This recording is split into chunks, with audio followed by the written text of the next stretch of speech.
आपको दिसंबर 2024 के लिए परीक्षा फार्म भरा होना चाहिए। जिन विद्यार्थियों ने परीक्षा फार्म नहीं भरा है वो इसके लिए एलिजिबल नहीं होंगे। ये याद रखें इस बात को, क्योंकि हो सकता है आपके क्षेत्रीय केंद्र ने सभी विद्यार्थियों को इस ईमेल को फॉरवर्ड किया हो और आपने उसका एग्जामिनेशन फॉर्म ही ना भरा हो। ये संभव है।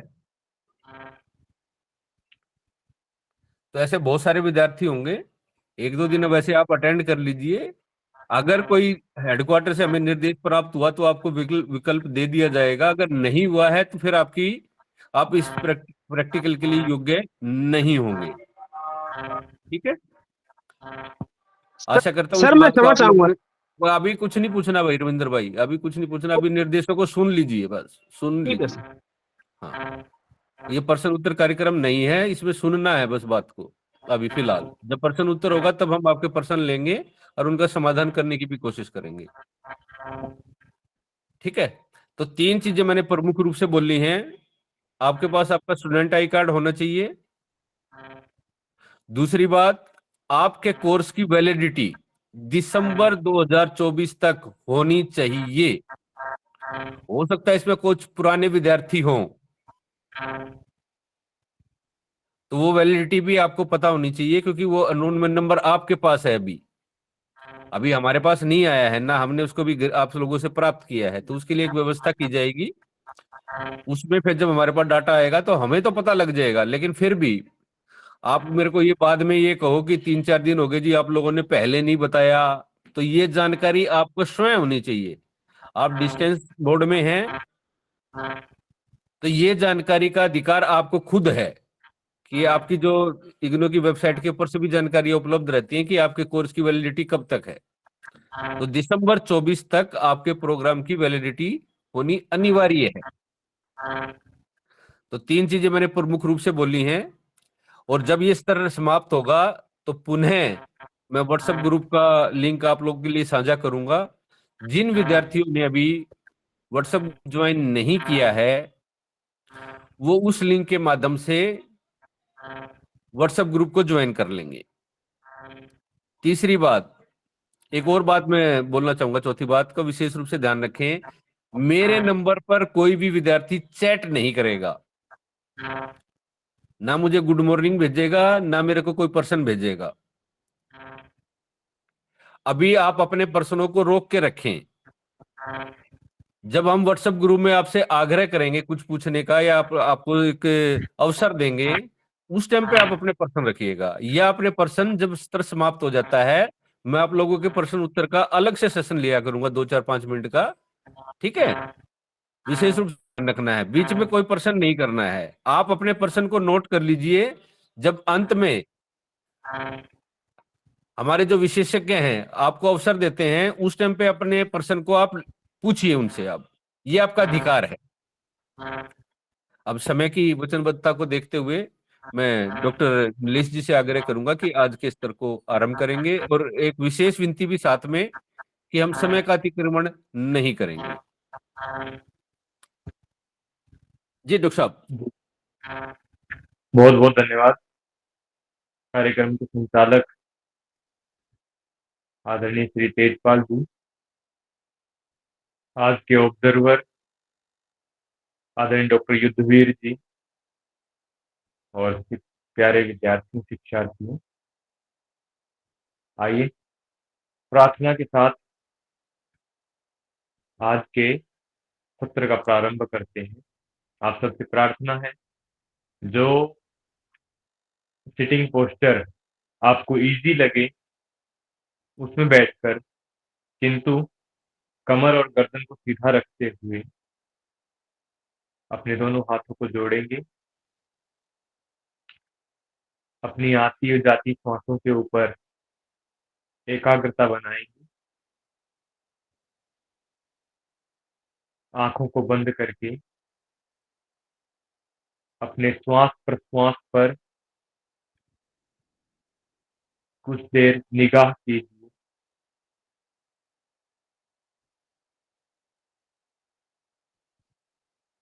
भीतर आती हुई श्वास के साथ एक असीम ऊर्जा का प्रवेश अपने भीतर अनुभव करना है और बाहर छोड़ते हुए श्वास के साथ अपने आप के भीतर के विकारों को, अपने हर प्रकार के बोझ को कम होता हुआ महसूस करें, हल्का होता महसूस करें। 3 बार ओंकार और गायत्री मंत्र का अर्थ सहित उच्चारण करेंगे।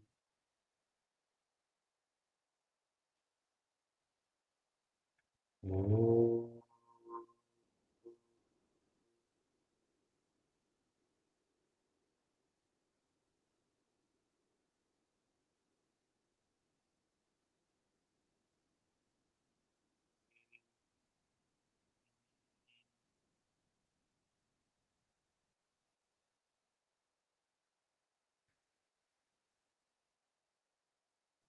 ओम।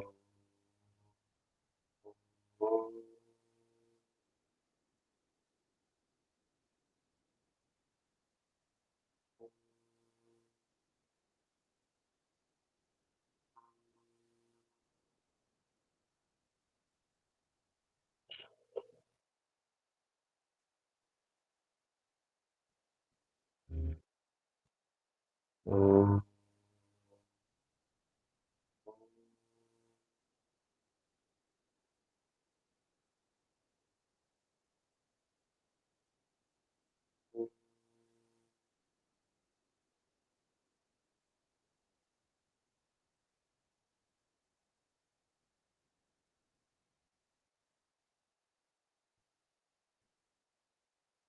गायत्री मंत्र। ओम भूर्भुवः स्वः तत्सवितुर्वरेण्यं भर्गो देवस्य धीमहि धियो यो नः प्रचोदयात्।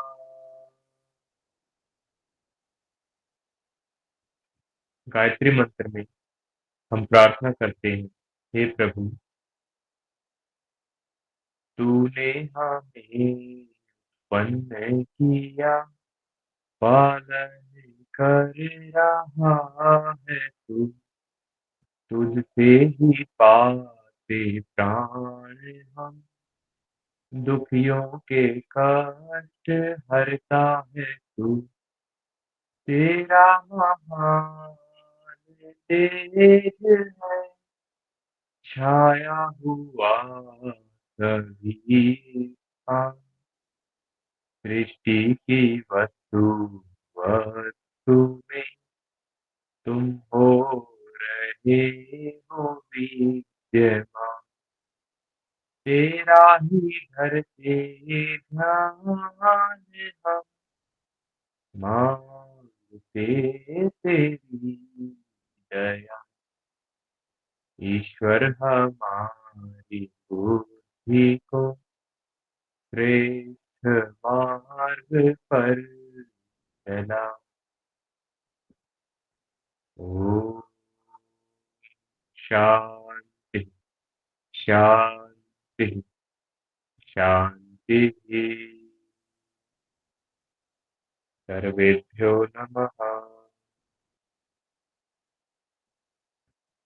धीरे धीरे पुनः अपने सांसों पर ध्यान वापस लौटाकर हथेलियों का आपस में रबिंग शुरू करेंगे, घर्षण करेंगे।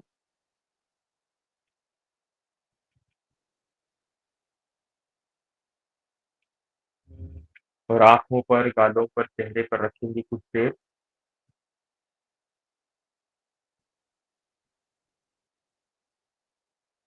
और अंदर ही आंखों को टिमटिमाते हुए हाथों को हम हटा देते हैं, आंखों को खोल लेते हैं।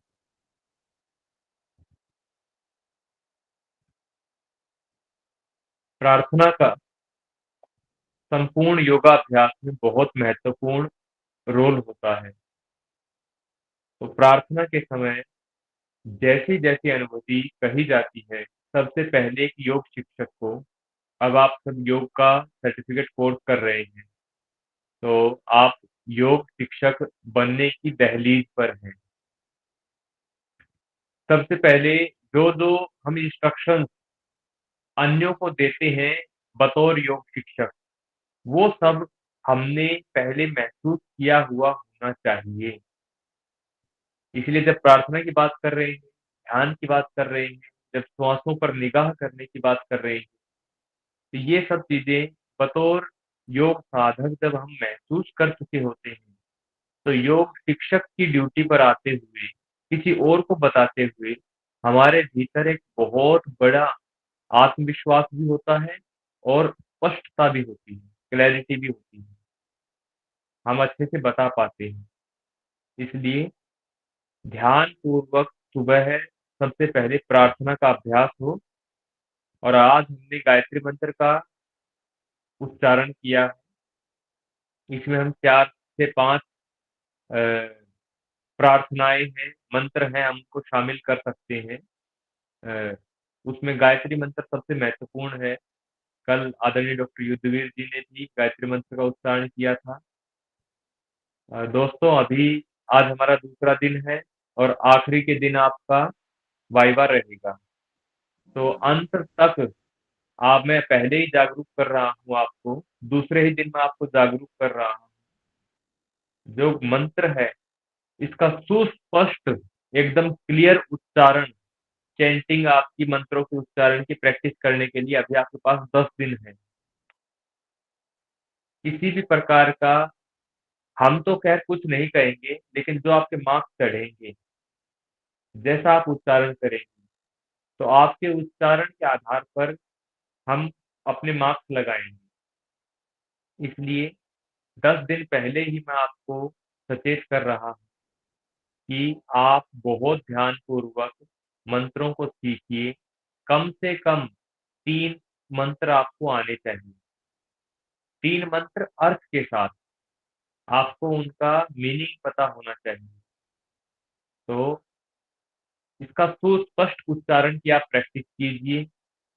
आप वैसे इग्नू की बहुत अच्छी फैसिलिटी है, हम घर बैठे इन सब चीज़ों को सीख रहे हैं, लेकिन इसका मतलब आप कहीं पर भी मेहनत में कमी नहीं रखनी है। और देखिएगा, मेहनत एक बार करनी पड़ती है और उसके बाद लंबे समय तक आप उसके मालिक हो जाते हैं।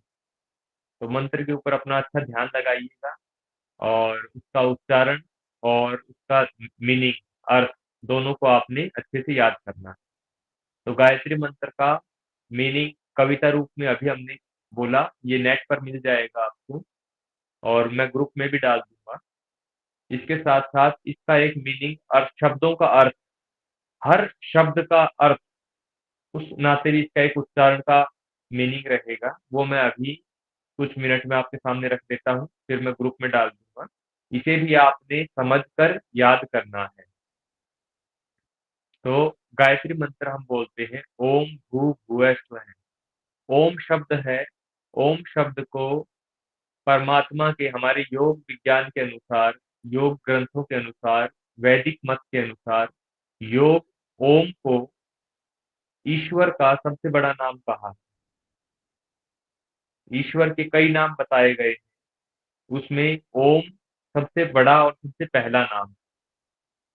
भू, फिर आगे शब्द आते, 3 शब्द आते हैं, भू, भुवः, स्वः। भू का अर्थ होता है ऐसा पदार्थ, ऐसा व्यक्ति जो प्राणों से भी प्यारा हो, प्राणों से भी प्यारा, यानी व्यक्ति को अपने श्वासों से, प्राणों से, चेतना से भी प्यारा कोई है, तो हम ये परमात्मा के लिए संबोधन कर रहे हैं तीनों शब्दों का। ओम भी शब्द परमात्मा के लिए हम पुकारने के लिए कर रहे हैं। भू शब्द है, ये भी परमात्मा के लिए, लेकिन इसका अर्थ आ जाता है प्राणों से भी प्यारा। जो प्राणों से भी प्यारा हो, वो परमात्मा। भू शब्द का अर्थ। फिर दूसरे नंबर पर आता है भुवः। दूसरे नंबर पर भुवः शब्द बोलते हैं।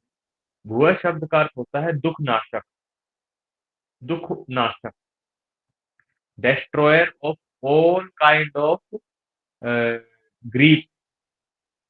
और हर प्रकार के जो दुःख हैं उनका नाश करने वाले को भी परमात्मा कह रहे हैं, और उसके लिए शब्द आता है भुवः, दूसरा जो शब्द है।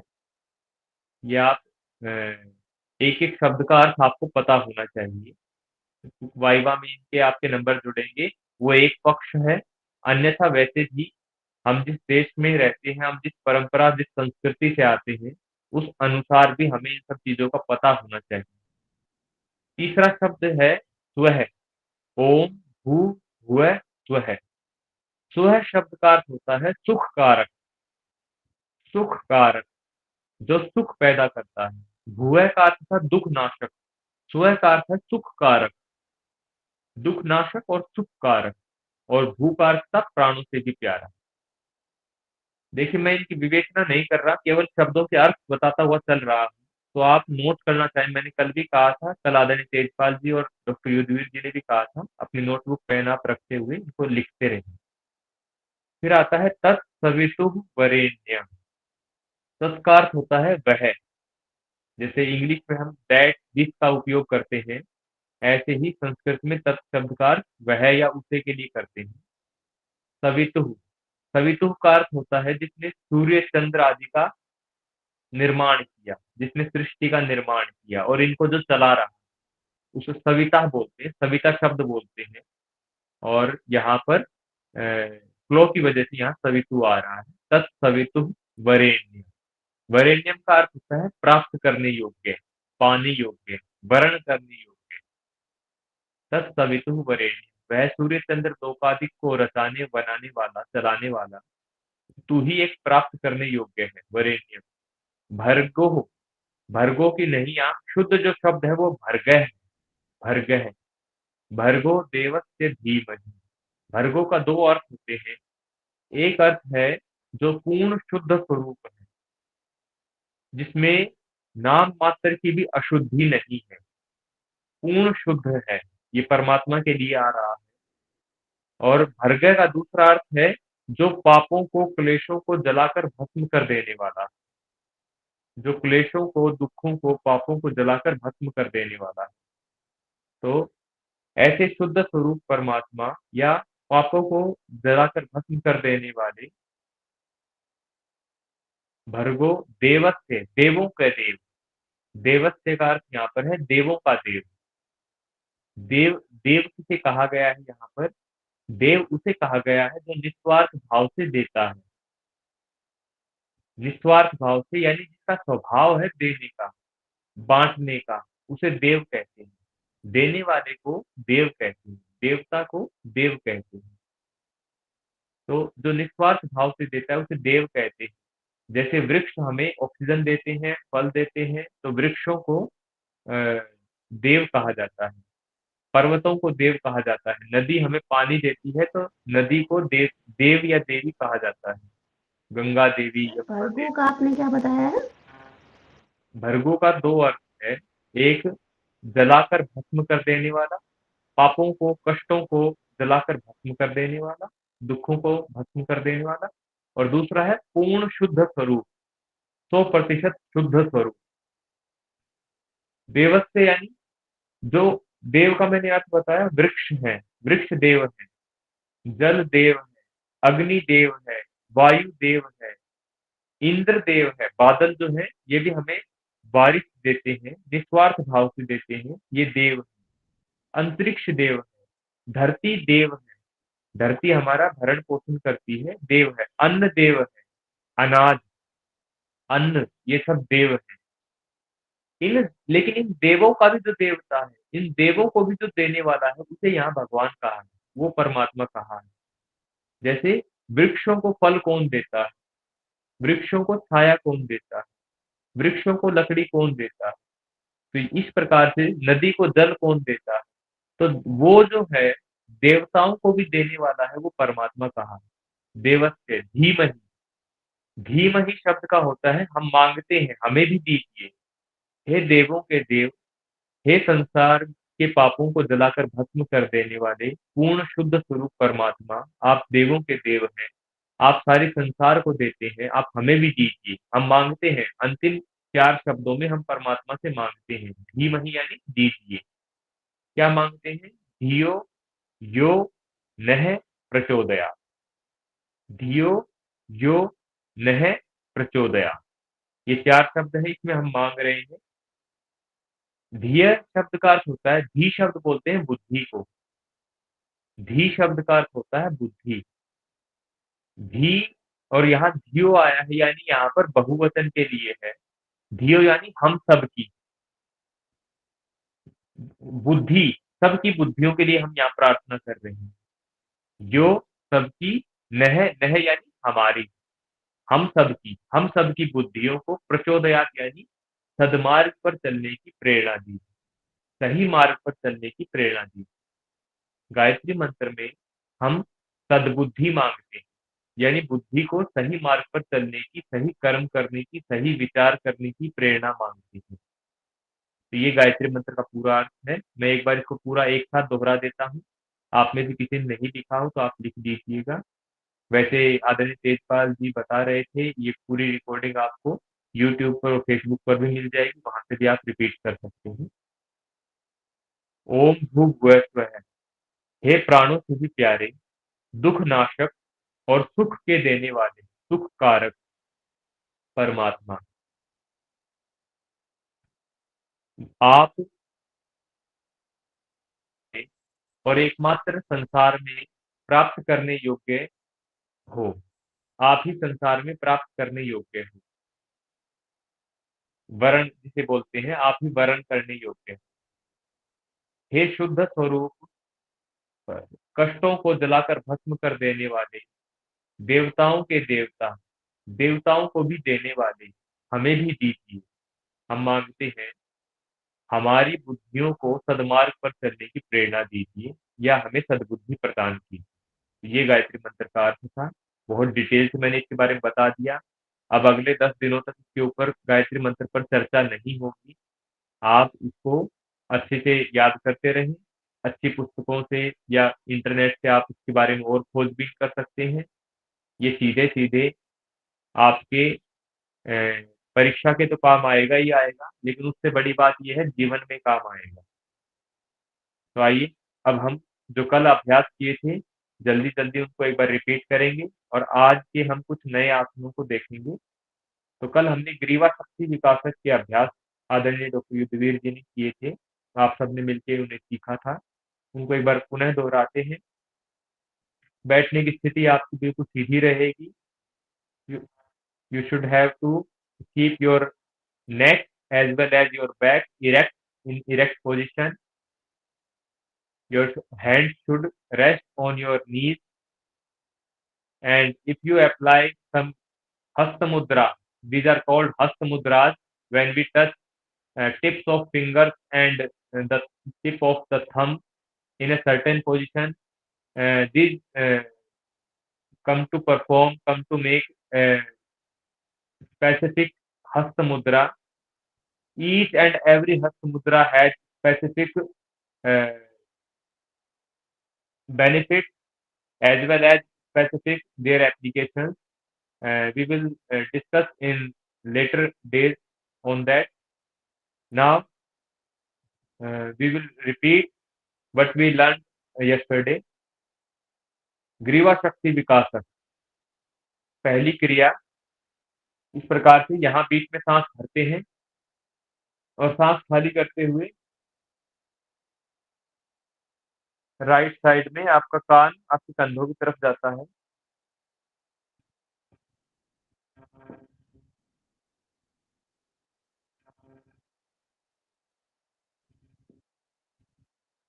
अभी भी हमारे साथी जुड़ रहे हैं, तो कल इसके बारे में बताया गया था। तो इसके प्रेजेंस के ऊपर, आज की प्रेजेंस के ऊपर, आपकी उपस्थिति के ऊपर डिसीजन दिया जाएगा। यहाँ रोक कर रखते हैं कुछ सेकेंड। जब तक यहाँ रोक कर रखते हैं आपकी श्वास बाहर ही रहती है। श्वास भरते हैं, बीच में आते हैं, श्वास खाली करके लेफ्ट साइड जाते हैं। यहाँ रुकते हैं कुछ देर, सांस खाली रहेगी।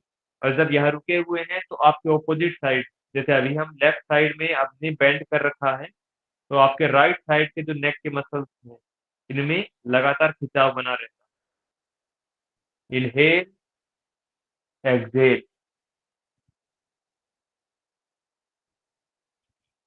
Inhale, exhale. Inhale and relax. ये ग्रीवा शक्ति विकासक प्रथम तकनीक के प्रथम अभ्यास था। अब प्रथम तकनीक का दूसरा अभ्यास रहेगा। Inhale, exhale. Now the neck will come in a position parallel to the shoulder.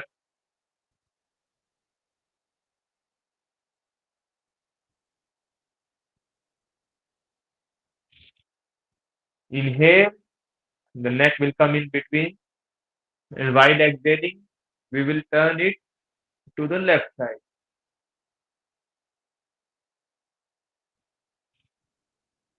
हल्केपन के भाव से, प्रसन्नता के भाव से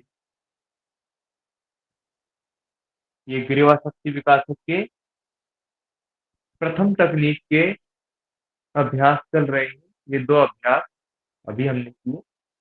तीसरा अभ्यास गर्दन को ऊपर और नीचे। कल आदरणीय डॉक्टर युद्धवीर जी ने बहुत अवेयरनेस के साथ आप सबको इसके बारे में बताया था कि जिनको सर्वाइकल स्पॉन्डिलाइटिस, वर्टिगो की समस्या हो, उन्हें या फ्रोजन शोल्डर की समस्या हो, वो गर्दन को नीचे की तरफ नहीं करना है। तो पहले गर्दन को ऊपर की तरफ करेंगे और इसके बाद गर्दन को नीचे भी किया जाता है। तो गर्दन को नीचे करने का आप ध्यान रखेंगे। जिनको भी सर्वाइकल स्पॉन्डिलाइटिस और वर्टिगो की समस्या हो, वे गर्दन को नीचे नहीं खींचेंगे, नहीं करेंगे। Inhale,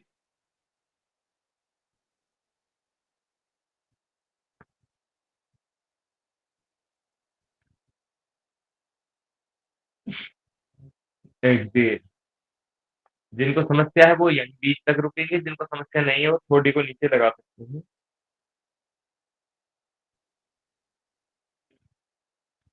inhale. एक बात और ध्यान रखने की है, ऊपर जब हम शरीर गर्दन को खींच रहे हैं तो ऊपर रुकने का समय नीचे रुकने के समय के मुकाबले अधिक होना चाहिए। ऊपर गर्दन का खिंचाव, पीछे की तरफ खिंचाव ज्यादा देर तक हमें करना चाहिए। जैसे ऊपर हम अगर मान लीजिए 5 सेकंड के लिए रुक रहे हैं तो नीचे मात्र 2 सेकंड ही पर्याप्त रहेंगे। इस चीज का हम विशेष ध्यान रखें। तो ये 3 अभ्यास प्रथम टेक्निक के। इसके पश्चात दूसरे अभ्यास के लिए दाहिने हाथ को पहले पूरा इनहेल करते हैं। दाहिने हाथ के हमारे हथेली का निचला हिस्सा है, ये दाहिनी कनपटी पर लगता है। इनहेल, सांस को होल्ड करके रखते हैं और हथेली से प्रेशर कनपटी की तरफ और कनपटी से फिर काउंटर प्रेशर हथेली की तरफ। इस प्रकार से इंटरनल प्रेशर लगातार बना रहता है।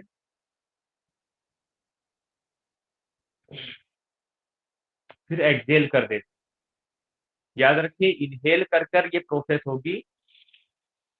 इनहेल और अंदर ही सांस को होल्ड करके रखना है।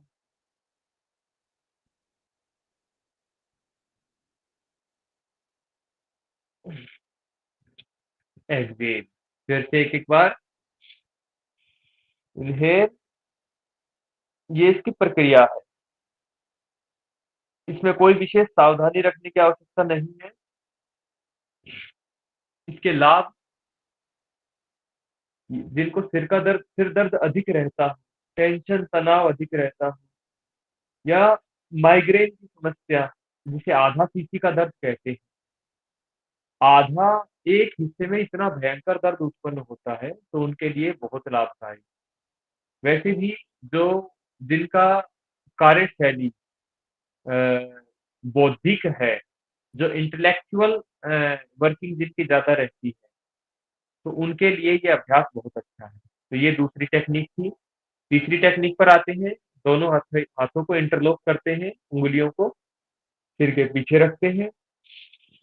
इनहेल और इसी प्रकार से काउंटर प्रेशर पहला हथेली से सिर की तरफ आएगा पीछे से, और फिर सिर से भी हथेली की तरफ काउंटर प्रेशर लगाया जाएगा।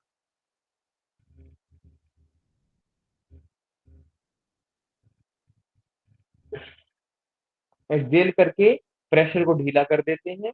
फिर इसी प्रकार से फिर इनहेल करते हैं और इस बार हथेलियों को सिर पर, माथे पर लगाते हैं और फिर प्रेशर लगातार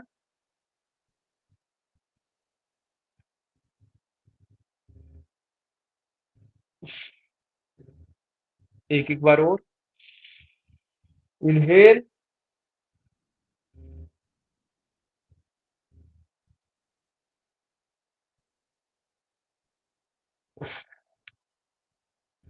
एक्सेल, फिर इनहेल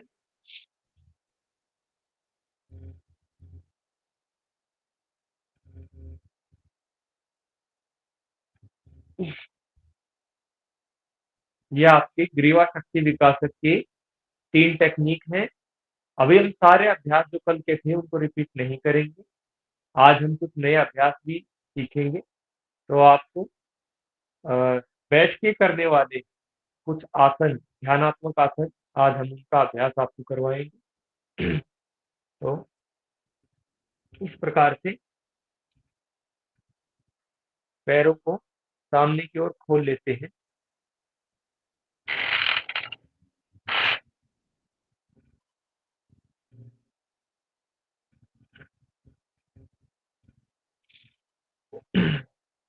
और आपकी हथेलियां यहाँ आपके शरीर के साथ, पैरों के साथ यहाँ सीधी रहती हैं। पंजे हम सीधे रखते हैं। थोड़ी देर आप इसमें बैठेंगे। ये दंडासन का अभ्यास है, इसे दंडासन कहा जाता है। इसे हम बैठकर करने वाले अभ्यासों की जीरो पोजीशन भी कह सकते हैं। लगभग लगभग सभी आसन हम इस सर आपका दंडासन की स्थिति से सर आपका पोस्टर दिख नहीं रहा है। आप पोस्टर दिखेगा। आप जो स्क्रीन है ना, मेरी स्क्रीन को पिन क्लिक करके और उसको ऊपर नीचे स्क्रॉल करेंगे तो आपको पोस्टर दिख जाएगा।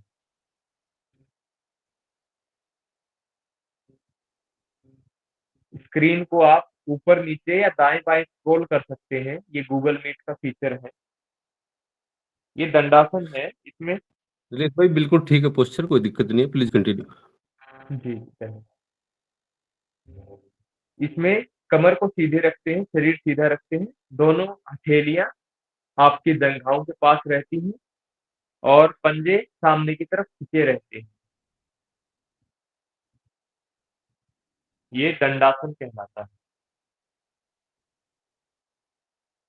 ये आपके शरीर में फुर्ती लेकर आता है, शरीर को, एबिलिटीज को बढ़ाता है और साथ ही साथ सजगता बनाए रखता है, अलर्टनेस बनाकर रखता है।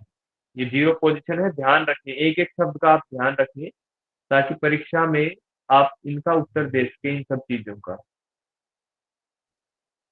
अब यहाँ से हम अगले आसनों की ओर चलेंगे। अगले ध्यानात्मक आसन की ओर सबसे पहले सुखासन आता है। तो ये आपका दंडासन था। यहाँ से दोनों पैरों को अपनी तरफ लेकर आ सकते हैं। तो ये सुखासन सबसे सिंपल आसन है।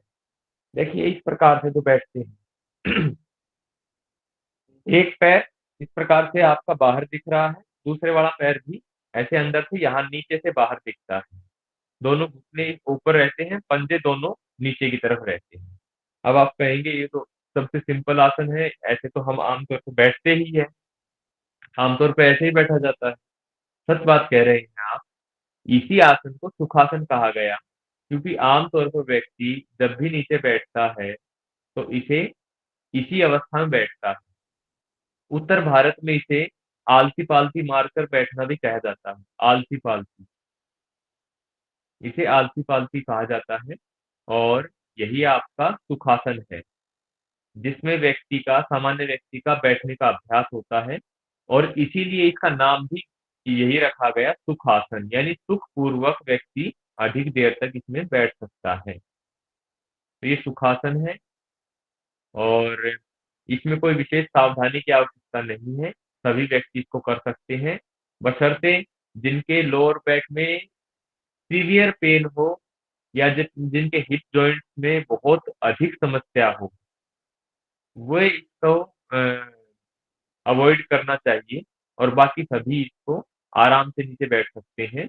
जिनको थोड़ा बहुत पेन रहता है वो नीचे का जो आपका आसन है उसको गद्दीदार और मुलायम रखें तब आप इसमें बैठ सकते हैं। तो ये पहला आपका आसन दंडासन था जिसमें पैर सीधे किए थे, उसके बाद ये हमने सुखासन किया। अगला आसन में हम आते हैं, ये ध्यानात्मक आसन है, ये याद रखिएगा। आसन की परिभाषा ही महर्षि पतंजलि जी बताते हैं, स्थिर सुखम आसनम। याद रखिए, आसन की कोई विशेष लंबी चौड़ी परिभाषा नहीं, केवल दो शब्द हैं, केवल दो शब्द, स्थिर सुखम। स्थिर सुखम आसनम, स्थिरता पूर्वक और सुख पूर्वक, यानी जिसमें आपको इजी लग रहा है वो, और जिसमें आपकी स्टेबिलिटी हो, स्टेबिलिटी हो और इजी जो आपको लगे, वो आपका आसन है। ताकि आसन का लक्ष्य क्या है, आप लगातार लंबे समय तक बिना हिले डुले बैठ सकें। लगातार लंबे समय तक आप बिना हिले डुले अभ्यास कर सकें, तो उसके लिए आसनों का निर्माण किया गया। तो ये आपका पहला आसन है इस ध्यानात्मक आसनों में। और आसनों का जो परिणाम महर्षि पतंजलि जी बताते हैं, वो कहते हैं ततो द्वंद्व अनभिघात है। ऐसे लगातार बैठने से, आसनों का अभ्यास करने से द्वंद्व, द्वंद्व का अर्थ होता है परेशानी भी कह सकते हैं, लेकिन यहाँ मानसिक द्वंद्व की बात आई है। मानसिक द्वंद्व यानी जब व्यक्ति दो चीजों में उलझा रहता है, दो प्रकार के विचारों में उलझा रहता है, ये करूं या वो करूं। तो ऐसे जो द्वंद्व होते हैं उनके ऊपर विजय प्राप्त होती है, ऐसा महर्षि पतंजलि जी कहते हैं, जब हम आसन को सिद्ध कर देते हैं। आसन की सिद्धि महर्षि पतंजलि जी ने नहीं बताई, लेकिन उनके बाद में जो अनेक अनेक योगी आए हैं, उनमें से कुछ योगियों ने आसन की सिद्धि को कहा है कि 3 घंटे तक। याद रखिए, ये महर्षि पतंजलि जी ने नहीं कहा है, अन्य योगियों ने कहा है कि 3 घंटे तक किसी आसन में बिना हिले डुले बैठने से उसकी सिद्धि मान ली जाती है, उसका सिद्ध होना मान लिया जाता है। तो ये आपका सुखासन था। अब दूसरे आसन की ओर हम आते हैं, ये आपका पद्मासन है। ये बहुत ही मतलब पॉपुलर आसन है, जिसे लोटस पोज भी कहते हैं इंग्लिश में। सीधे पैर को, सीधे पंजे को उठाकर लेफ्ट जंघा पर, राइट लेग हमारी लेफ्ट थाई पर, और लेफ्ट लेग राइट थाई पर, इस प्रकार से आ जाती है। और कुछ लोगों को शुरुआत में ये मुश्किल लग सकता है, तो वे इसको सिर्फ आधा, एक पैर ऊपर लाकर भी कर सकते हैं, क्योंकि दूसरा पैर कई लोग लाने की कोशिश करते हैं लेकिन आता नहीं है, थोड़ी फ्लेक्सिबिलिटी कम होती है, ऐसे ऐसे कोशिश करते हैं, यहाँ तक आ जाता है, फिर दर्द बहुत हो रहा होता है, और थोड़ा ऊपर खींचने की कोशिश। अगर आप लगातार लंबे समय का टारगेट लेकर प्रैक्टिस करेंगे डेडिकेशन के साथ, तो आपका ये आसन अच्छा हो जाएगा, ये पूरा आपका हो जाएगा। लेकिन शुरुआत में नहीं हो रहा है तो आप इसको आधा कर सकते हैं, यानी एक पैर को, केवल इस पैर को आपने थोड़ी देर ऐसे रख दिया और थोड़ी देर बाद में इसको रख दिया। तो धीरे धीरे आपकी फ्लेक्सिबिलिटी जो हिप जॉइंट है, ये आपका फ्लेक्सिबिलिटी बढ़ने लगेगी, थाई फ्लेक्सिबिलिटी आपकी बढ़ने लग जाएगी। तो ऐसे भी कर सकते हैं कुछ देर के लिए। और इसकी फ्लेक्सिबिलिटी बढ़ाने के लिए आप बटरफ्लाई भी कर सकते हैं, बटरफ्लाई बहुत अच्छी चीज है ऐसे करके। तो ये आपका पद्मासन हो गया। अब इसकी देखिए तरीका तो मैंने बता दिया। और इसमें कोई जरूरी नहीं है कि पहले नीचे राइट लेग ही हो, ऊपर लेफ्ट हो, नीचे लेफ्ट भी हो सकता है, ऊपर राइट भी हो सकता है, वो कोई, लेकिन बार बार बदलना नहीं होता। एक बार जिस अभ्यास को कर लिया, उस अभ्यास में लगातार काफी देर तक जब हम बैठते हैं तब वो आसन सिद्ध होता है। तो इस आसन का नाम पद्मासन, इंग्लिश में लोटस लोटस पोज। जिनको सीवियर नी पेन हो, गंभीर घुटनों का दर्द हो, उन्हें इसे नहीं करना है। घुटनों का दर्द बहुत ज्यादा हो, नहीं करना है। और जिन्हें थोड़ा दर्द हो, तो थोड़े दर्द में मैंने बताया, शुरुआत आप ऐसी कीजिए, आधे पैर से कीजिए, धीरे धीरे आपको अच्छा लगेगा। तो ये आपका, इसके लाभ क्या है? तो सबसे पहले मैंने बताया कि अभी हम ध्यानात्मक आसनों की श्रृंखला को देख रहे हैं। ध्यानात्मक आसन कौन कौन से हैं? तो पहला सुखासन था, दंडासन जीरो पोजीशन था, दंडासन जो सबसे पहले किया था हमने, वो जीरो पोजीशन कहलाता है। और उसके बाद आपका ये अभी हमने सुखासन किया, और अब ये आपका पद्मासन है। और हमारे साथी अब तक भी लगातार जुड़ रहे हैं। तो ये पद्मासन का लाभ क्या है, अब लाभों की चर्चा करते हैं। तो सबसे पहले ये आपके डाइजेस्टिव सिस्टम को बहुत मजबूत करता है, आपके उदर रोगों के लिए बहुत अच्छा है, पाचन तंत्र के लिए अच्छा है, डाइजेस्टिव समस्याओं के लिए ये बहुत हेल्पफुल है। और इसके साथ साथ जो लाभ आसन के हैं, वो सारे लाभ जो ध्यानात्मक आसन के, वो सारे लाभ इसके हैं। यानी हम इसमें लगातार लंबे समय तक ध्यान कर सकते हैं। और बच्चों के लिए तो बहुत अच्छा है ये, जब हम बच्चों को छोटी आयु में सिखा देते हैं तो एक तो उनका डाइजेस्टिव सिस्टम अच्छा रहता है, दूसरा घुटने मजबूत रहते हैं, और थाई फ्लेक्सिबिलिटी बनी रहती है। तो 2-3 चीजों का इसमें विशेष लाभ है। तो ये पद्मासन था, बहुत पॉपुलर है। अगला आसन की तरफ हम बढ़ते हैं। अगला आसन हम देखेंगे सिद्धासन। सिद्धासन बहुत, इसको सिद्धासन को विशेष बताया। और सिद्धासन, पहले हम इसकी टेक्निक सीख लेते हैं। दाहिना पैर, देखिए जो अभी हमने पद्मासन सीखा था उसके बारे में मैंने बताया कि दायां पैर ऊपर हो या बायां पैर ऊपर हो कोई बात नहीं है। लेकिन इसमें सिद्धासन में बहुत जरूरी रूप से आपका कहा गया है कि जो आपका राइट लेग है उसका पहले वो नीचे लगे। आपकी पुस्तक में और हठयोग के ग्रंथों में कहीं कहीं पर इसमें थोड़ा अलग भिन्नता मिल जाएगी। तो एक्चुअल में जो आपकी पुस्तक में दिया गया है वो तो इस प्रकार से बता रहे हैं कि राइट लेग का जो एडी होती है, राइट लेग की जो एडी है, एडी का जो पार्ट है वो हमारे जेनिटल ऑर्गन्स पर लगेगा। इसे सीवनी नाड़ी कहा जाता है। इस प्रकार से ये यहाँ बिल्कुल बीच में लगेगा, और ये अंदर टच होना चाहिए जो आपकी एडी है।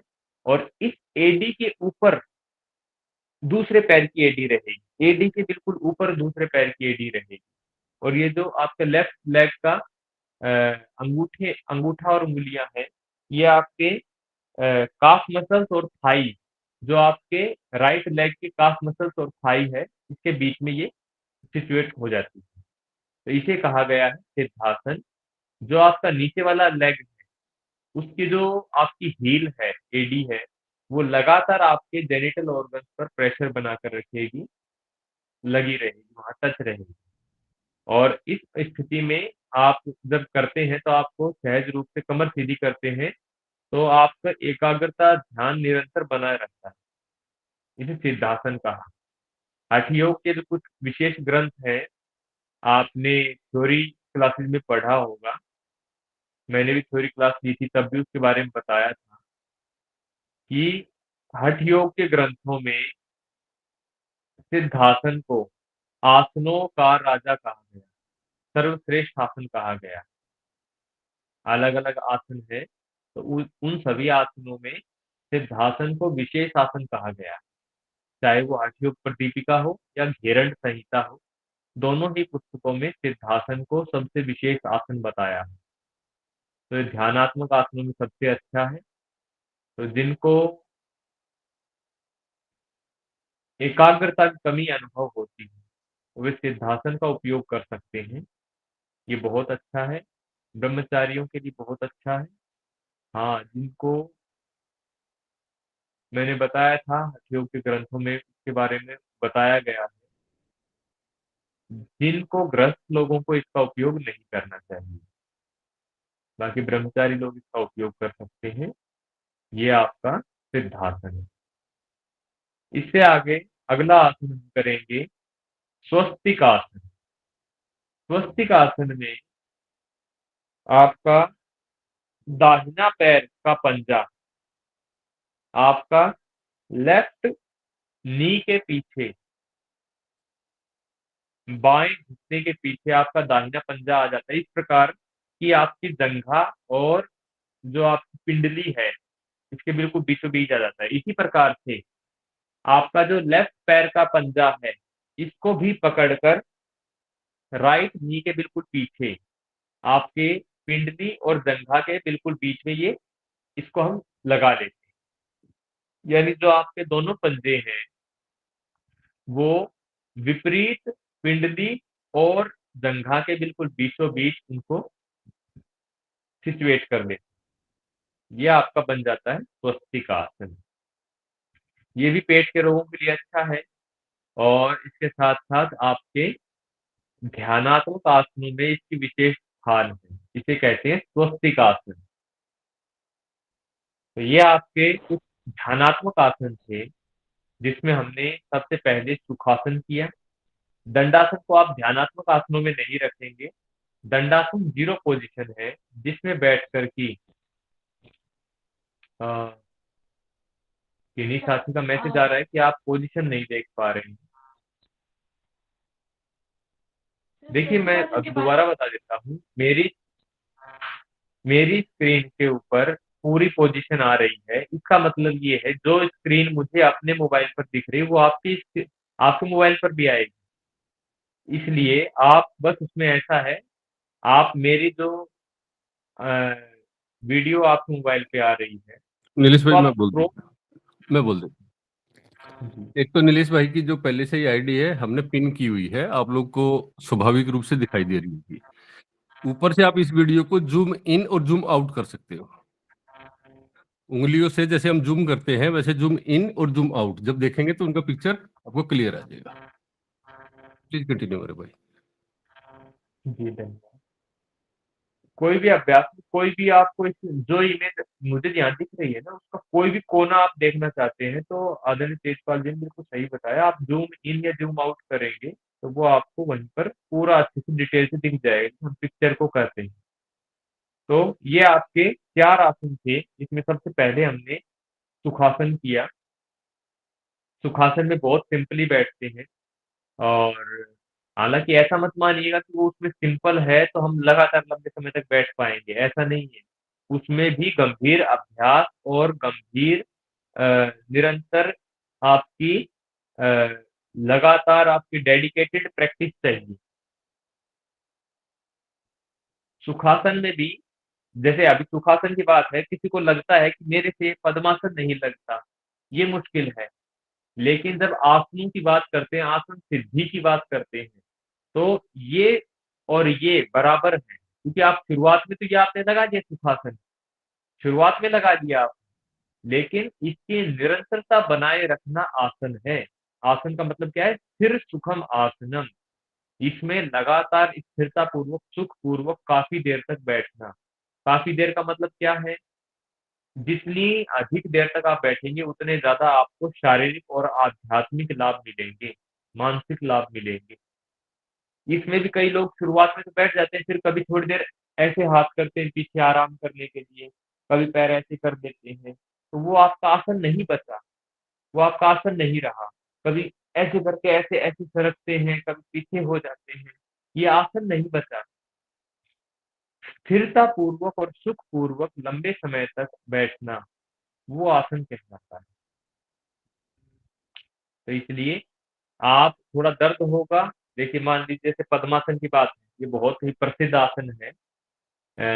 और बच्चों को तो छोटी आयु से ही लगवाना हमें चाहिए। तो ये जब हमने लगाया, तो आपको प्राकृतिक रूप है कि भई आपको शुरुआत में थोड़ा दर्द अनुभव होगा। लेकिन जब हम निरंतर दर्द को सहन करने की क्षमता विकसित करते रहेंगे, निरंतर दर्द को सहन करेंगे, तो यही आपकी आध्यात्मिक यात्रा प्रारंभ हो जाती है। महर्षि पतंजलि जी और अन्य हमारे ऋषियों के अनुसार कि जब हम दर्द को सहन करना प्रारंभ कर रहे हैं, बढ़ते हुए दर्द के बीच में भी हम स्थिर हैं,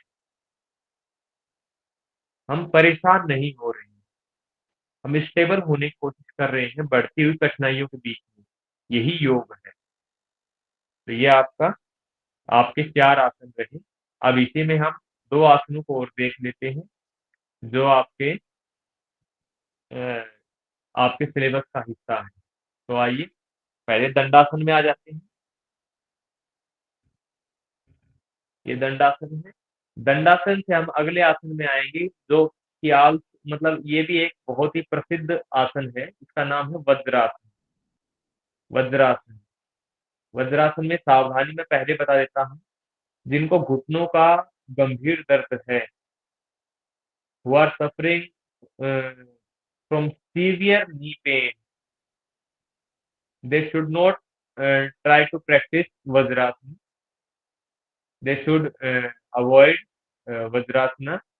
Instead of Vajrasana, there are many multiple beneficiary asanas are there. They can perform those ultra asanas.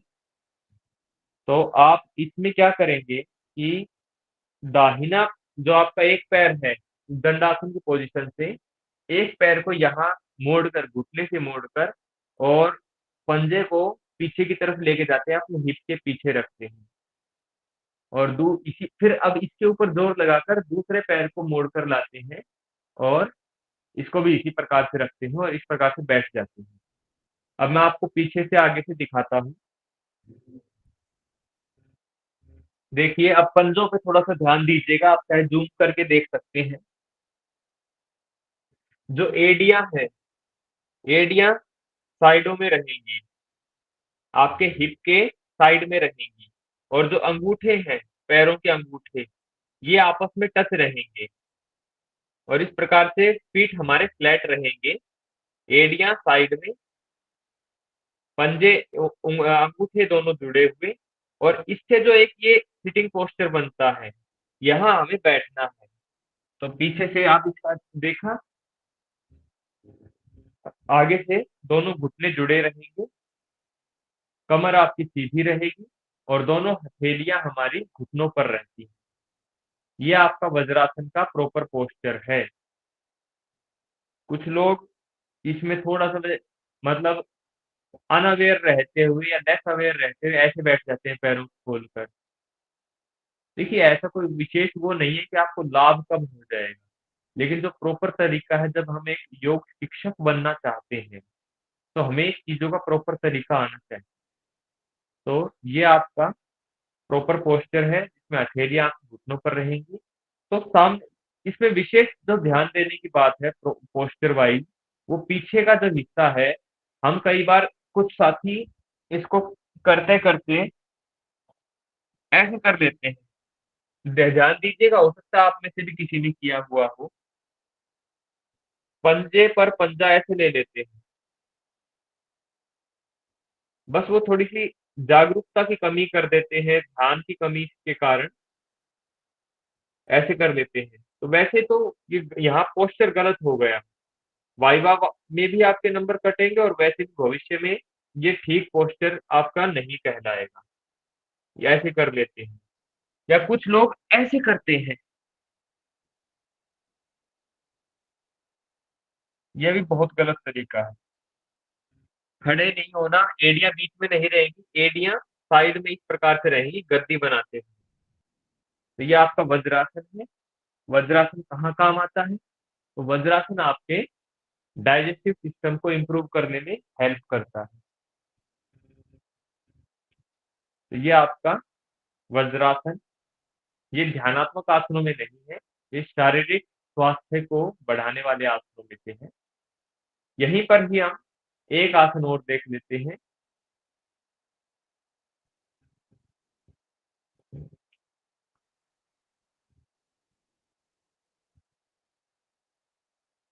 चलिए, आपको हम शशांक आसन बता देते हैं। शशांक आसन के शशांक वज्रासन, वज्र शब्द बहुत कोई हार्ड चीज हो उसको बोलते हैं, तो वज्र शब्द वहां से आया और उसी के अनुसार ये है। इसमें दो अर्थ होते हैं वज्र के, एक तो आपके डाइजेस्टिव सिस्टम को मजबूत कर देता है, इसलिए इसे वज्रासन कहा जाता है। और कहीं कहीं संकेत मिलते हैं कि जो आपका पंजा नीचे लगा हुआ है और जो हिस्सा उसका जमीन से टच है, जो जहां पर प्रेशर पड़ रहा है बॉडी का, उस हिस्से पर एक नाड़ी होती है, उस नाड़ी का नाम वज्र नाड़ी होता है। तो उसके दबने के कारण इसको वज्रासन कहा जाता है। तो इसका नामकरण के पीछे भी ये हम दो थ्योरीज हैं, उनको भी हमें ध्यान रखना है। अगला है शशकासन या शशांक आसन।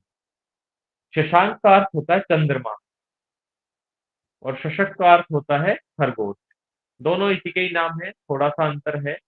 चाहे हम शशांक आसन कह सकते हैं, इसको शशांक शशांक शब्द को आप प्रेफ़र करें। शशांक आसन कैसे होता है? तो ये 2 तरीके से होता है। देखिए, इस प्रकार से वज्रासन में हम बैठे रहते हैं। मैं आपको दोनों एंगल से दिखा दूँगा, सामने से भी और साइड से भी। दोनों हाथ ऊपर करते हैं, हल्का-सा पीछे की तरफ पीठ को मोड़ते हैं और थोड़ी-सी गर्दन ऊपर लेते हैं। यहाँ इन्हेल करते हैं, साँस भरते हैं, इन्हेल और फिर एक्सहेल करते हुए दोनों हाथ इस प्रकार से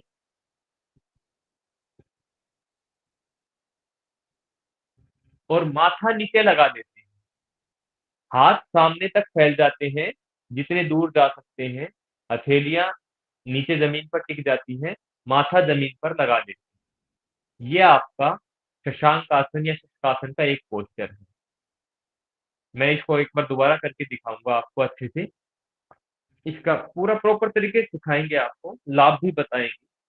तो देखिए, एक तरीका तो इस प्रकार से है, यहाँ inhale and while exhaling, we will rest our hand and our forehead on mat.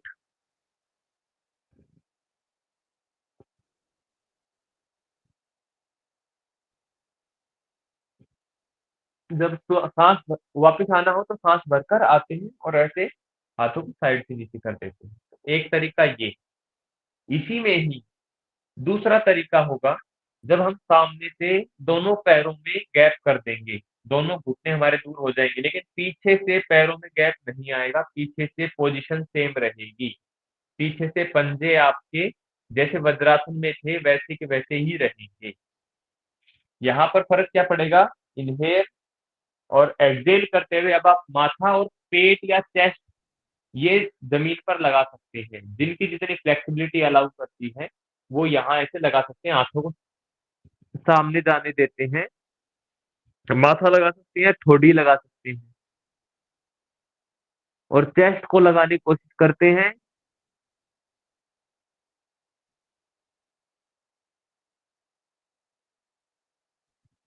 और धीरे-धीरे वापस आते हैं।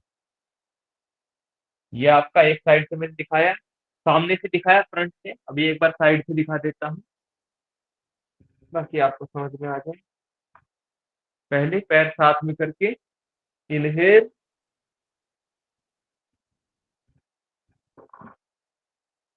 एक्सहेल, इन्हेल करते हुए वापस और हाथ साइड से नीचे। अब यहीं से दूसरे वाला दिखा देता हूँ जिसमें पैरों में गैप था। पूरा पैर प्रॉपर तरीके से खोलकर इन्हेल, एक्सहेल,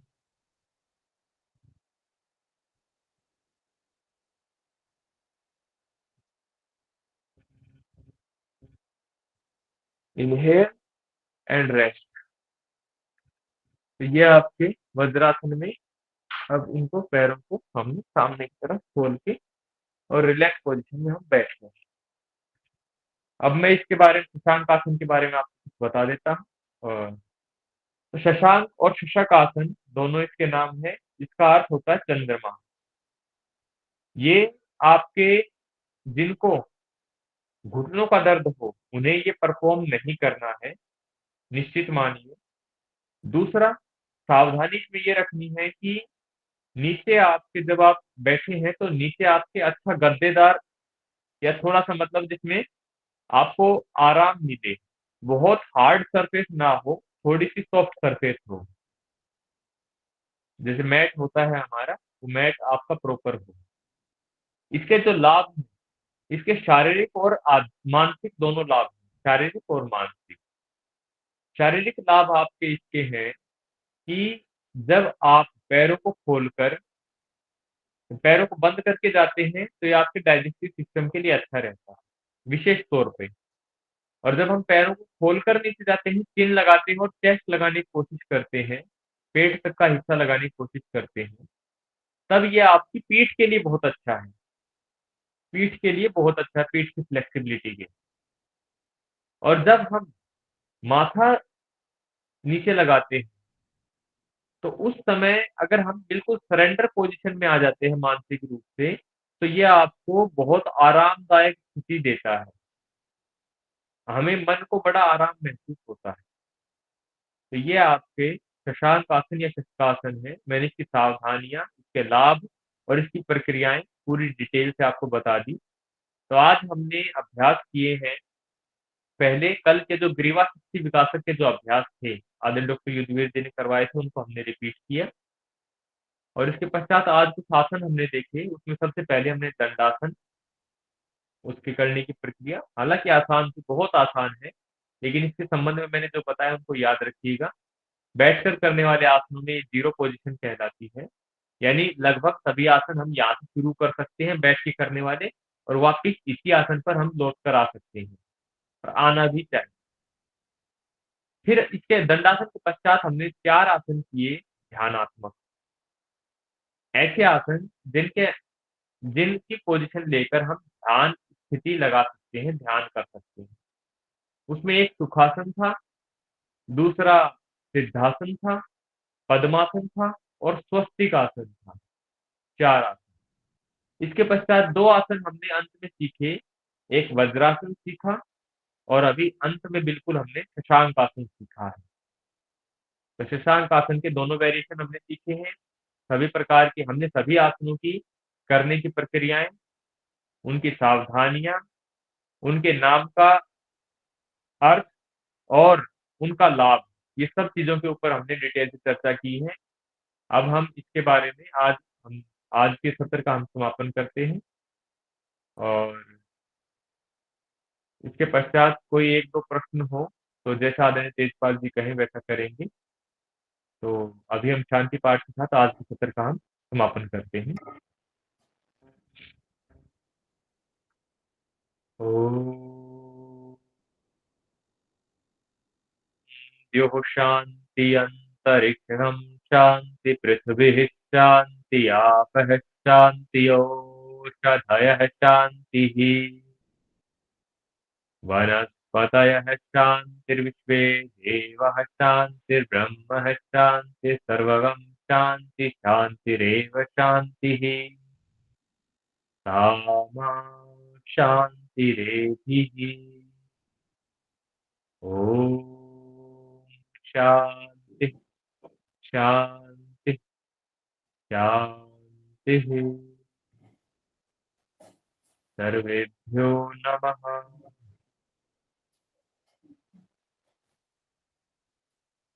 आदरणीय तेजपाल जी, धन्यवाद नरेश भाई और डॉक्टर जी, दोनों को मेरे दिल की गहराई से आभार स्वीकार करें। आज का सत्र बहुत बहुत सुंदर था और मैं भी अपने पसीने पसीने निकाल के बैठा हूँ अभी। बहुत अच्छी बात है, आप लोग के साथ मैं भी पुरुषार्थ कर रहा हूँ, ये मेरे को भी सौभाग्य प्राप्त हो रहा है। हेलो जहाँ सर। तक निर्देशों की बात, जी बोलिए, आप बोलिए। जी सर, मैं इंद्रजीत यादव बोल रहा हूँ सर। बोलिए यादव जी, क्या सेवा करें आपकी? जी सर, मैं जैसे मेरे यहाँ मैं प्रयागराज से हूँ, तो मेरा कुंभ में कुछ ड्यूटी लग गया सर, इस वजह से मेरी कल वाली क्लास मिस हो गई। तो वैसे मैं रेगुलर योग करता हूँ, और मैं रनिंग करने चला गया तो मुझे बाद में याद आया कि मेरी क्लास मिस हो गई, इसलिए इस वजह से मैं आज क्लास ज्वाइन कर पाया हूँ सर। तो मेरा लखनऊ सेंटर है, रहता हूँ प्रयागराज में।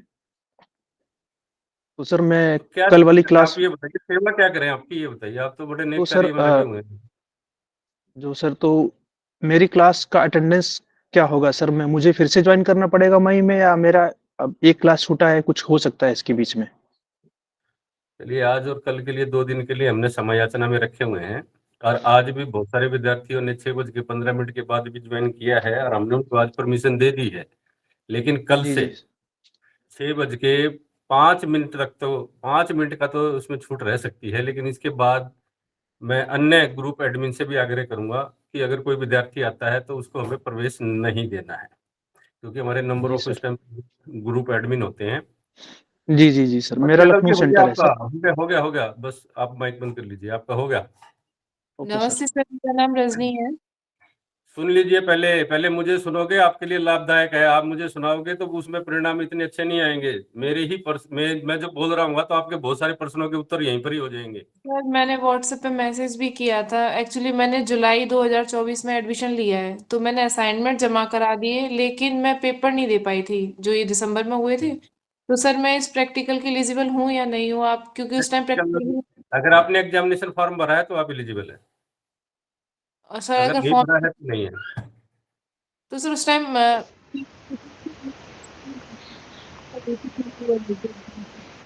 तो फिर नहीं दे पाए थे उस टाइम पे सर। मैंने एक ही चीज बोली है, अगर आपने परीक्षा फॉर्म भरा है दिसंबर 2024 के लिए तो आप एलिजिबिलिटी है, अन्यथा नहीं है आपकी एलिजिबिलिटी। तो फिर सर ये उसके जुलाई 2024 के इसके कब, अलावा कुछ नहीं बोलेंगे आप, ठीक है। इसके अलावा अगर कोई पर्सन है तो अपने रीजन सेंटर की ईमेल आईडी के ऊपर मेल करिए, वो आपको रिप्लाई देंगे। सर मैं रविंद्र कुमार रोहतक से। यहाँ पर सिर्फ प्रैक्टिकल से संबंधित बात करूंगा, और उसके लिए मैंने पहले से ही स्पष्ट निर्देश जारी कर दिए थे। जिस बच्चे ने दिसंबर 2024 के लिए परीक्षा फॉर्म भरा है वो इस प्रैक्टिकल के लिए एलिजिबल है। सर प्रैक्टिकल का भी कोई अलग से एग्जामिनेशन फॉर्म था? परीक्षा फॉर्म जब भरा होगा तो आप लोगों ने 3 विषयों का परीक्षा फॉर्म भरा होगा, ठीक है। उसमें उसमें जो एल नाम से है वो आपका प्रैक्टिकल है, जिसमें एल लिखा हुआ है। सर प्रैक्टिकल का रिटर्न टेस्ट भी होगा? अपने आप पूछ के बेटा, अपने मन घड़त पर्सन पूछोगे तो किसी का कोई जवाब नहीं मिलेगा, ये विशेष रूप से ध्यान रखें। सर मैं रविंद्र मनोस्थितियां होती हैं, इन पर्सनों का कोई महत्व नहीं है। जो मैं बार बार आपको बोल रहा हूँ, जो मैं बोलूंगा वो आप लोगों के लिए लाभदायक है। अगर आप ऐसे ऐसे प्रश्न करोगे, ये व्यर्थ प्रश्न है, और इनके उत्तर में देने वाला भी नहीं हूँ। मैं ये कहूंगा आप अपने रीजनल सेंटर से जाके बात करिए इस विषय में। सर एक क्वेश्चन है, प्रैक्टिकल से संबंधित कोई बात करनी है तो जरूर प्रश्न का उत्तर मिलेगा। अन्य किसी बात के लिए अगर आप दूसरी चीजों के लिए पूछोगे तो कोई उसका उत्तर नहीं दिया जाएगा। उसके लिए एक ही निर्देश है कि आप अपने क्षेत्रीय केंद्र की ईमेल आईडी पर मेल कर अपने प्रश्न का उत्तर प्राप्त करें। जी बोलिए। सर मैं रविंद्र कुमार रोहतक से। मैं एक बार आपके पास आया भी था सर, मेरे थ्योरेटिकल क्लियर हो चुके हैं जुलाई में, लेकिन प्रैक्टिकल रहता था। रविंद्र सुनो, कितनी बार हाँ जी। उत्तर दिया गया आपकी ईमेल का? बिल्कुल सर, मैं ये पूछ रहा हूँ आपके लिए क्या जानना चाहते हो आप? आपको जब आपको लिंक दे दिया, उसमें लिखने के लिए कह दिया, सारी व्यवस्था आपके लिए करी हुई है। मैं सिर्फ ये पूछना चाह रहा हूँ, अब प्रैक्टिकल के लिए भी एग्जामिनेशन फॉर्म अप्लाई करना था या वो थ्योरेटिकल वाला ही? बिल्कुल करना था, क्यों नहीं करना था। ठीक है सर। नमस्ते सर। मैंने प्रातःकाल में स्पेशल निर्देश जारी करे थे, स्पेशल बोला गया था ये वाली बात। इसी के ऊपर अगर आप बार बार पूछोगे तो कोई विषय नहीं है। पात्रता सिर्फ उसी विद्यार्थी की है जिसने दिसंबर 2024 के लिए प्रैक्टिकल हेतु, आपके थ्योरी के साथ साथ प्रैक्टिकल के लिए भी या केवल प्रैक्टिकल के लिए भी परीक्षा फॉर्म भरा है, तो वो इस प्रैक्टिकल के लिए एलिजिबल है, योग्य है, मान्य है।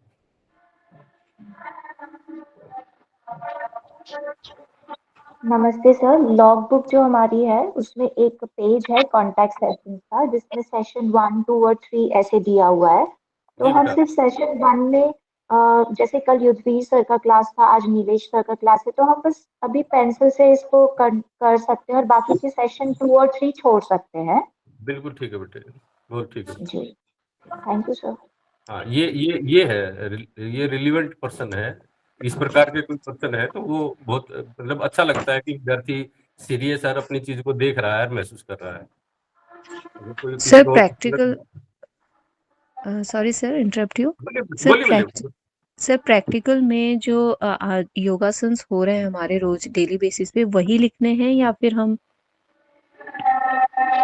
वैसे प्रयास तो नहीं करें कि जो आपको बताया जा रहा है, लेकिन अगर आपको उसके ऊपर थोड़ा सा और विस्तार से लिखना चाहें तो वो स्वागत योग्य है, उसमें कोई मतलब बुरी बात नहीं है। ओके सर मैंने लास्ट क्वेश्चन पूछना था कि प्रैक्टिकल्स के भी जैसे थ्योरी के टेस्ट हुए थे रिटर्न, वैसे ही प्रैक्टिकल के भी टेस्ट होंगे? नहीं बेटा, सवेरे अगर आपने ध्यान दिया और सुना करिए, सबसे बड़ी बात है, सवेरे डॉक्टर नीलेश ने स्पष्ट रूप से कहा था कि अंत में आपकी मौखिक परीक्षा होगी। अच्छा ठीक है सर। सभी से आग्रह है, जब आप लोग को निर्देश दिए जाए, बोला जाए, तो उस पर्सन उस वाक्य को लाइन टू लाइन महसूस करा करें कि क्या है। आप लोग 110 के करीब विद्यार्थी हो, सभी को अलग अलग पर्सन लेना बहुत मुश्किल होगा। जो हम बताते हैं उसी में ही सब कुछ समाया हुआ है। आप सर तो पहली बार अटेंड कर रहे हो बेटा, हम तो हर बार ही कराते हैं, हमें तो पता है कि किस प्रकार की बात रहेगी आप लोगों की। सर मैं हाँ बोलिए बांका से हूँ सर, दीपक कुमार। दीपक जी, आपने 2 आईडी खोल रखी है शायद, इको हो रही है आपकी।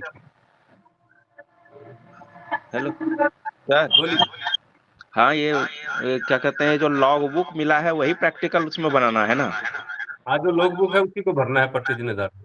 जी जी sir, thank you sir. Hello sir. Sir, one more question. In logbook, there is a contraindication. So what we have to fill there? हाँ, इसमें नीलेश भाई और युद्धवीर जी आप लोग को कल के स्तर में बता देंगे कि जो कंट्राडिक्टरी होती है वो क्या क्या चीज होती है। सर लॉगबुक कब जमा होगा सर? बेटा जी, ये तो अच्छी बात है। अगला प्रश्न ये आएगा कि परीक्षा परिणाम कब निकलेगा प्रैक्टिकल का। इस प्रश्न का कोई उत्तर नहीं दिया जाएगा। व्यर्थ के प्रश्न मेरे से बिल्कुल पूछे ना, मैं पहले बार आग्रह करूंगा, मैं कठोर हूं इस विषय में।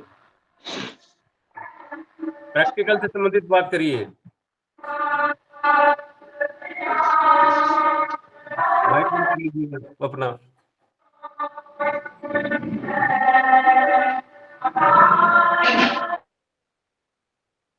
ठीक है, आशा करते हैं कि आज का स्तर आप लोगों का सभी का अच्छा रहा होगा। आप सभी का दिन शुभ हो। छोटी छोटी चीजों को नोट करा करें और कोशिश करें कोई भी मुझे पर्सनली व्हाट्सएप ना करे। और सर एक और भी है, मेरे नंबर को किसी दूसरे व्यक्ति के साथ साझा ना करें। कुछ विद्यार्थियों ने उन्हीं से संबंधित कोई अन्य विद्यार्थी थे उनके साथ साझा करा, उन्होंने फिर मेरे से बार संपर्क करने की कोशिश करी। मैंने पहले ही आग्रह किया था, एक लिंक को और मोबाइल नंबर्स को साझा ना करें, ये मिसयूज हो सकते हैं। कल को फिर आप हमारे ऊपर आरोप लगाओगे कि डाटा लीक हो गया। डाटा आपके ही माध्यम से लीक होगा, ये विशेष रूप से ध्यान रखें। जी बोलिए बोलिएगा कुछ। ज्योति शर्मा आपका प्रश्न है या किसी और भाई का प्रश्न है तो फिर मैं, नहीं तो आज के स्तर को समाप्त सर मेरा एक क्वेश्चन